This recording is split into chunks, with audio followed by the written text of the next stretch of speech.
No sin esfuerzo, ya llegamos a la clase 17.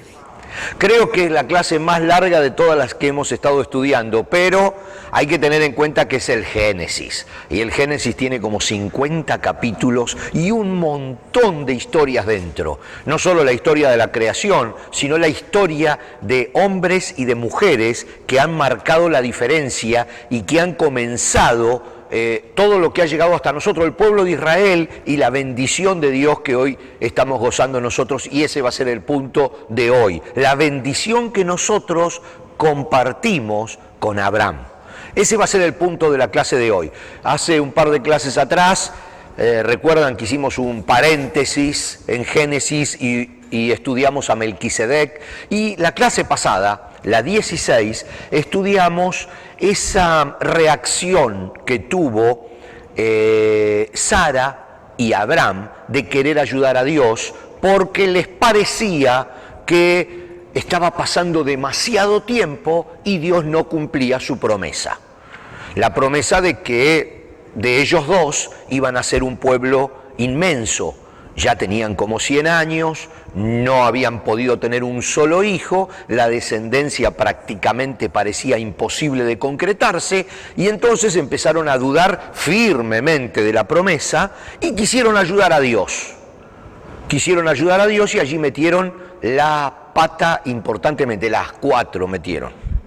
Así que a partir de ahí se crea todo un problema con Ismael, etcétera, con el hijo que tiene Abraham de la egipcia que servía en la casa de Sara y Abraham, y todo ese problema que ya estuvimos viendo la clase pasada y que lamentablemente vamos a seguir viendo a través de absolutamente toda la Biblia, como una mala acción, una equivocación, una decisión errada se traslada generación tras generación, tras generación, tras generación, hasta que hasta incluso nos afecta a nosotros, y bastante nos afecta a nosotros, y afecta al mundo entero, la lucha que hay hoy día entre árabes e israelíes. Así que tenemos de una mala decisión un mundo de malas consecuencias por querer ayudar a Dios. Pero eso fue la clase pasada.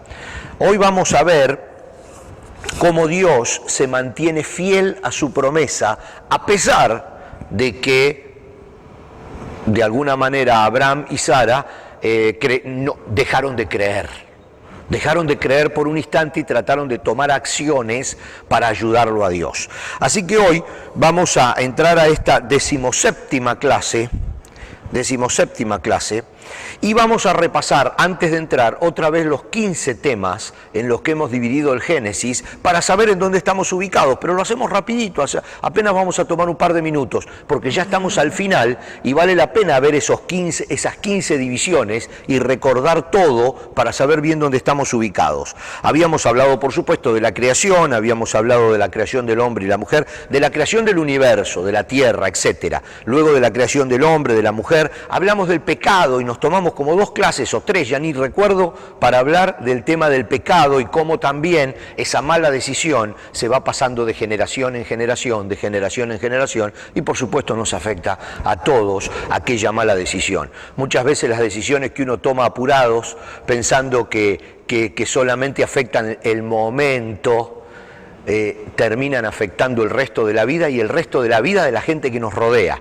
Por eso a veces es tan importante tomar decisiones acertadas, decisiones de acuerdo a la voluntad de Dios, ¿no? Bueno, luego hablamos del avance del pecado en el mundo, luego de esa iniciación en el pecado, y hablamos de Caín y de Abel. Después hablamos de los descendientes de Caín, o sea, la línea mala, y hablamos de Set y su descendencia, o sea, la línea elegida, y por supuesto hablamos de cómo el mundo comenzó a trastabillar, a descarriarse, hasta que llegó el diluvio. Y hablamos de Noé, y hablamos del arca. Espero que recuerden todas esas lecciones, fueron bastante interesantes. Pero después hablamos de la repoblación de la tierra, y hablamos de Babel, de la famosa y mítica ciudad de Babel, y hablamos del comienzo del pueblo judío, el nacimiento del pueblo judío, y ahora estamos en el punto, el tema que se llama el número 12, que es Abraham. Después vamos a tener Isaac, Jacob y José.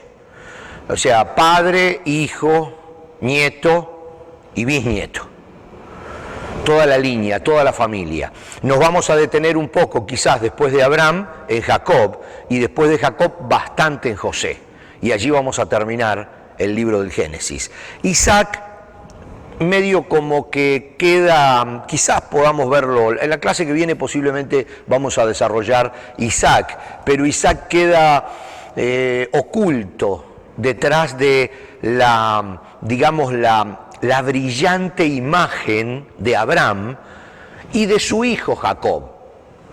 O sea, Isaac, hijo de Abraham, padre de Jacob, queda prácticamente eclipsado por las figuras de Abraham y de Jacob. Pero también tiene lo suyo el señor Isaac, y vamos a estudiarlo, y vamos a sacar algo que nos ayude a nosotros en la vida de todos los días, de lo que Dios vivió con Isaac, e Isaac vivió en su caminar con Dios. Entonces ahora seguimos con Abraham. A pesar de todo este problemita, donde Abraham y Sara intentaron ayudar a Dios y metieron la pata, de cualquier manera, Dios mantiene firme la promesa que le había hecho. No hay un enojo de parte de Dios por esa actitud.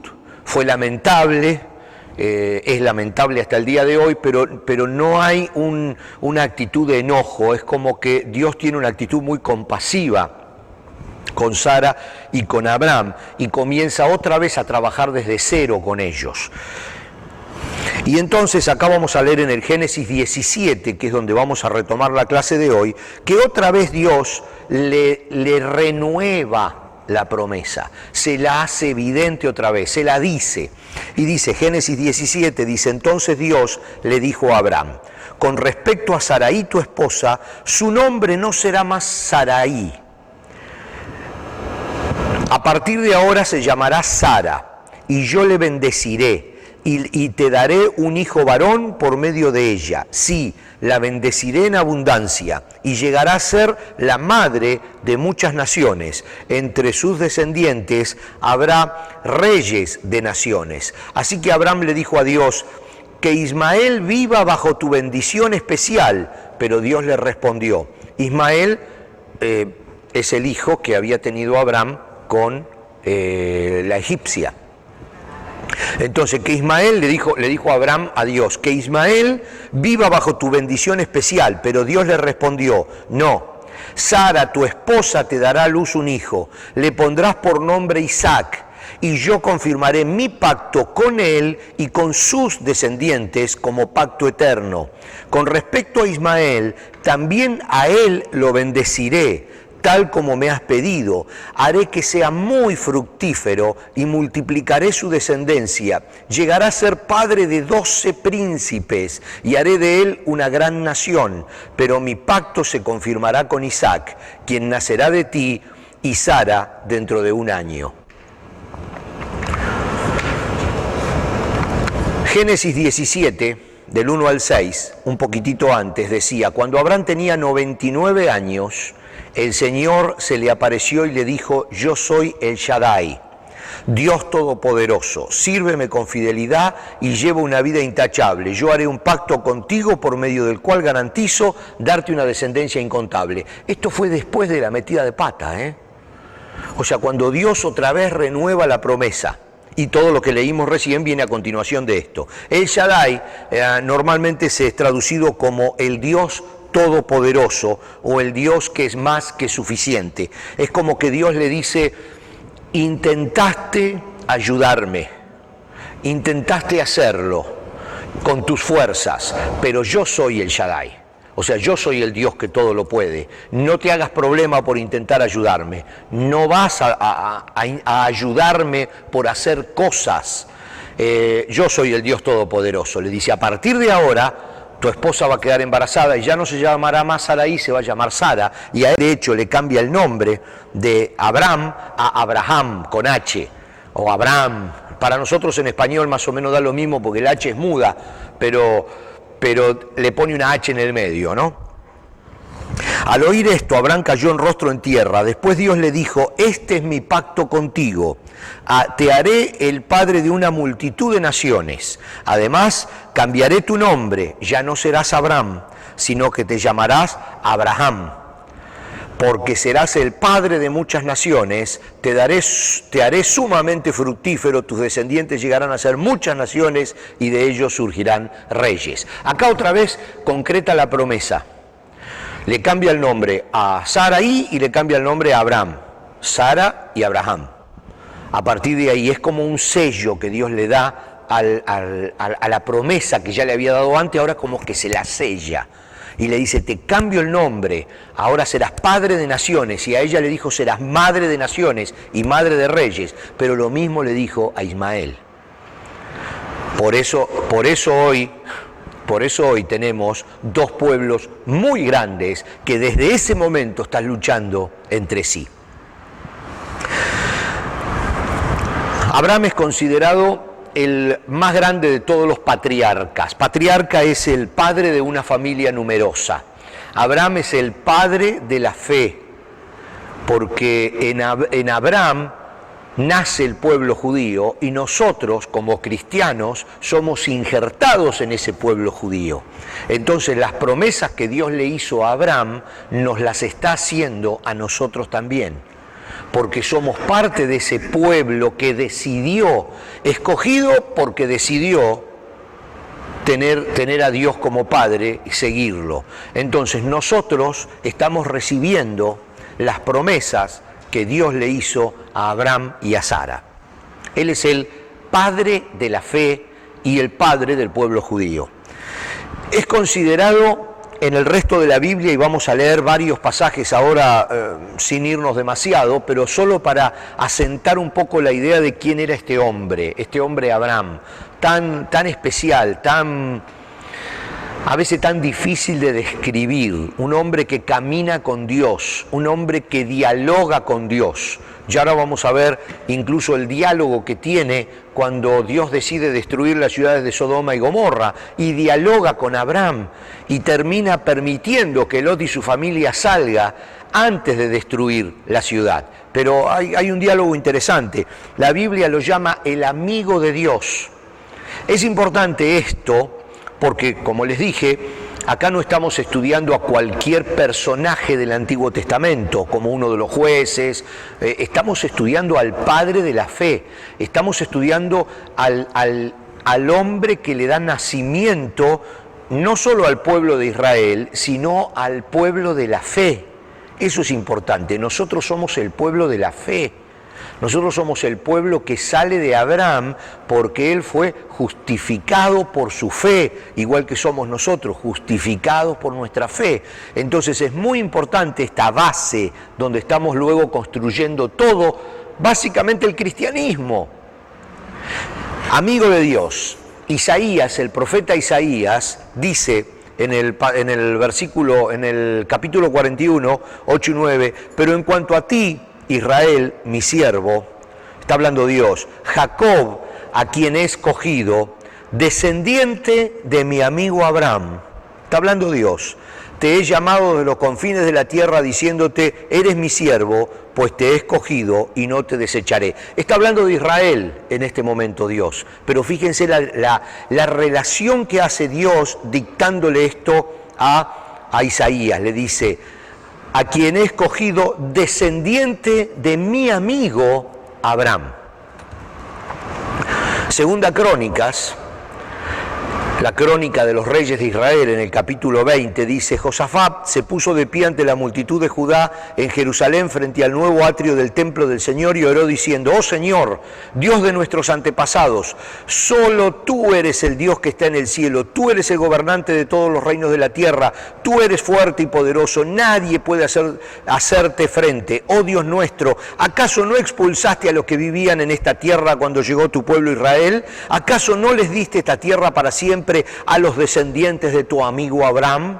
Tu pueblo se estableció aquí y construyó este templo para honrar tu nombre, y ellos dijeron, cuando enfrentemos cualquier calamidad, ya sea guerra, plagas o hambre, podremos venir a este lugar para estar en tu presencia, ante este templo donde se honra tu nombre. Podremos aclamar a ti para que nos salves y nos oirás y nos rescatarás. Y otra vez, lo que rescato es este concepto que otra vez dice, para siempre a los descendientes de tu amigo Abraham. Abraham, el amigo de Dios, justificado por la fe. Estamos diciendo que no solo es el padre del pueblo judío, sino de alguna manera es el padre del pueblo cristiano, porque es el primero justificado por su fe, y porque al ser el padre del pueblo de Israel y nosotros somos injertados, y uso esa palabra porque la usa el apóstol Pablo, injertados dentro, Pablo dice, del olivo original. Pablo dice, nosotros somos el olivo silvestre, o sea, el árbol de aceituna silvestre, y el pueblo de Israel es el árbol de aceituna verdadero, el elegido, el bueno, el sano. Dice, nosotros tenemos ramas que se cortaron de ese olivo silvestre y fueron injertadas en el olivo verdadero. Entonces nosotros pasamos a formar parte del pueblo de Israel, pero en ese concepto de la fe. Por eso Abraham también es el padre de los cristianos. Génesis 15, 5 y 6 dice, entonces el Señor llevó a Abraham afuera y le dijo, mira el cielo y, si puedes, cuenta las estrellas, ese es el número de descendientes que tendrás. Y Abraham creyó al Señor y el Señor lo consideró justo debido a su fe. Justificación por la fe es la base de la teología completa del cristianismo. La justificación por la fe es la base de nuestro cristianismo. Y aquí nace. Padre de Israel, lo venimos diciendo siempre, Romanos 4, 1 al 3, el apóstol Pablo escribiéndole a los romanos le dice, humanamente hablando, a los judíos convertidos que vivían en Roma, no a los italianos, a los judíos convertidos que vivían en Roma, Pablo les escribe estas cartas y le dice, humanamente hablando, Abraham fue el fundador de nuestra nación judía. Abraham le creyó a Dios y Dios consideró a Abraham justo debido a su fe. Aquí está haciendo Pablo como una recapitulación del concepto y le dice, hablando humanamente fue el fundador de nuestra nación Israel, pero lo importante, lo verdaderamente importante, es que Dios lo consideró justo debido a su fe. Moisés, uno de los grandes hombres de Dios, uno quizás de los más grandes que podemos encontrar en todo el Antiguo Testamento. Un hombre que definitivamente caminó con Dios y que dice la Biblia vio cara a cara a Dios y no murió. Murió después, pero no en ese momento, digamos.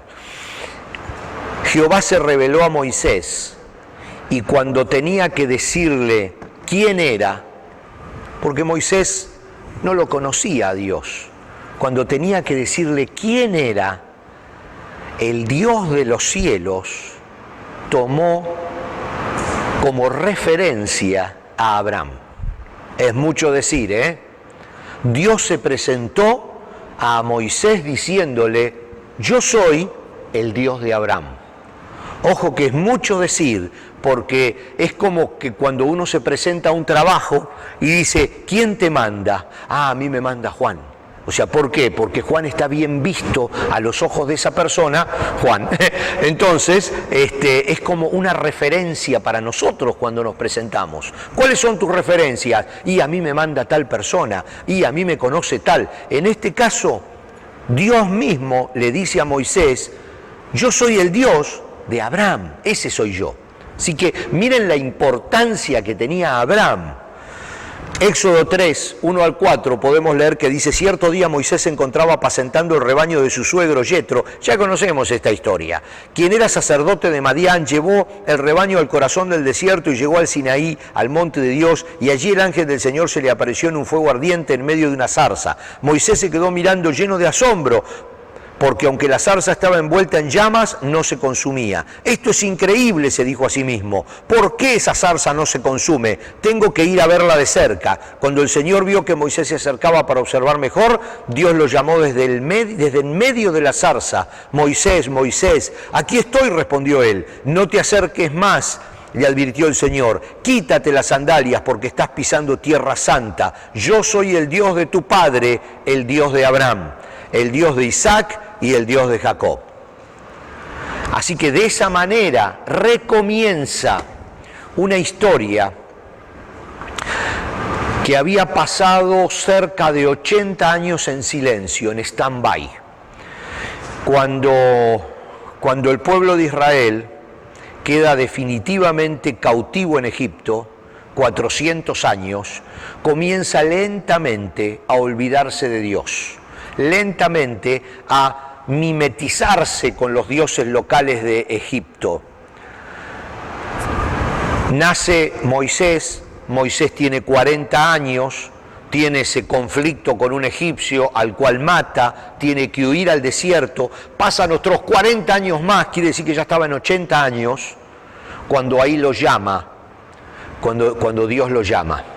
Ya prácticamente el pueblo de Israel se había olvidado de su Dios y había silencio de parte de Dios por todos esos años, por todos los años que estuvieron cautivos, más los 80 que tenía Moisés. Estamos hablando de ya estarían cerca de los 400 años, porque ahí se desenlaza cuando Moisés toma la tarea de ir otra vez a Faraón y decirle deja salir a mi pueblo, y ahí comienzan las 10 plagas de Egipto hasta que el Faraón deja salir al pueblo y ahí comienza toda la recorrida del pueblo, esos 40 años por el desierto hasta que entran en la tierra prometida de la mano de Josué. Así que ahí se desencadena todo, pero Dios hacía 400 años que de alguna manera no se comunicaba con el pueblo de Israel, que estaba cautivo, y el pueblo de Israel se había empezado a olvidar de Dios. ¿Cómo le recuerdan a Moisés? Diciéndole, yo soy el Dios de tu padre Abraham.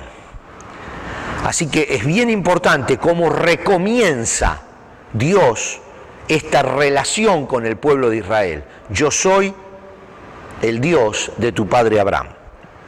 Dios ordena a Abraham marcar con la circuncisión a su pueblo. Tenemos muchas más que las vamos a seguir la clase que viene. La clase que viene vamos a terminar con Abraham y vamos a empezar con Isaac para ver la línea. Pero miren qué interesante, porque este tema de la circuncisión no es algo para nosotros hoy que tenga alguna importancia, no tiene absolutamente nada que ver con la salvación, pero es hasta que viene el Señor cuando esto cambia. Hasta ese momento la circuncisión era una marca que tenían que tener obligadamente los que pertenecían al pueblo de Israel. Entonces leemos Génesis 17, del 9 al 14. Entonces Dios dijo a Abraham, es tu responsabilidad obedecer las condiciones del pacto, tanto tú como todos tus descendientes tendrán esa responsabilidad de por vida. Este es el pacto que tú y tus descendientes deben cumplir. Todo varón entre ustedes debe ser circuncidado, debes cortar la carne del prepucio como señal del pacto entre tú y yo, de generación en generación. Todo varón debe ser circuncidado al 8º día de su nacimiento. Esto incluye no solamente a los miembros de tu familia, sino también a los siervos nacidos en la casa y a los siervos extranjeros que hayas comprado. Todos deben ser circuncidados. Llevarán en su cuerpo la marca de mi pacto eterno. Todo varón que no sea circuncidado será excluido de la familia del pacto por romper el pacto.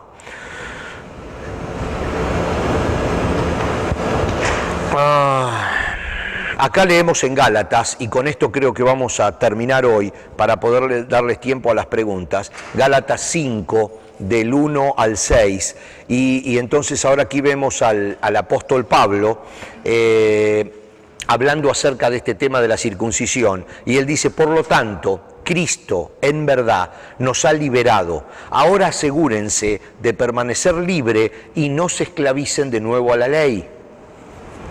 Cristo nos ha liberado, no se esclavicen de nuevo a la ley. Presten atención, dice, yo Pablo les digo lo siguiente, si dependen de la circuncisión para hacerse justos ante Dios, entonces Cristo no les servirá de nada. Lo repito, si pretenden lograr el favor de Dios mediante la circuncisión, entonces están obligados a obedecer cada una de las ordenanzas de la ley de Moisés. Pues si ustedes pretenden hacerse justos ante Dios por cumplir la ley, han quedado separados de Cristo, han caído de la gracia de Dios. Sin embargo, los que vivimos por el Espíritu, esperamos con anhelo recibir por la fe la justicia que Dios nos ha prometido. Una vez que depositemos nuestra fe en Cristo Jesús, de nada sirve estar o no circuncidado. Lo importante es la fe que se expresa por medio del amor. Les repito el pasaje porque es bien fuerte, Gálatas capítulo 5 del 1 al 6. Aquí es donde se termina la ley. Aquí con Cristo se termina la ley y se termina la marca de la ley, que era la circuncisión. Pero esa marca se la da al padre del pueblo de Israel, a Abraham. Dios le dice a Abraham que a partir de él todos deben llevar la marca del pueblo de Israel. Hasta Cristo, que dice ahora no hay más marcas, porque ahora es fe. Ahora ya no hay más ley, porque ahora es fe. No hay más justicia a través de las buenas obras, porque ahora es justicia a través de la fe. Entonces, hasta aquí dejamos hoy. Estamos conociendo al padre de la fe. Estamos conociendo a Abraham y conociendo lo que Dios le fue diciendo a Abraham, y seguimos la próxima clase. Terminamos con Abraham y empezamos con su hijo Isaac. Entonces nos vemos la próxima clase.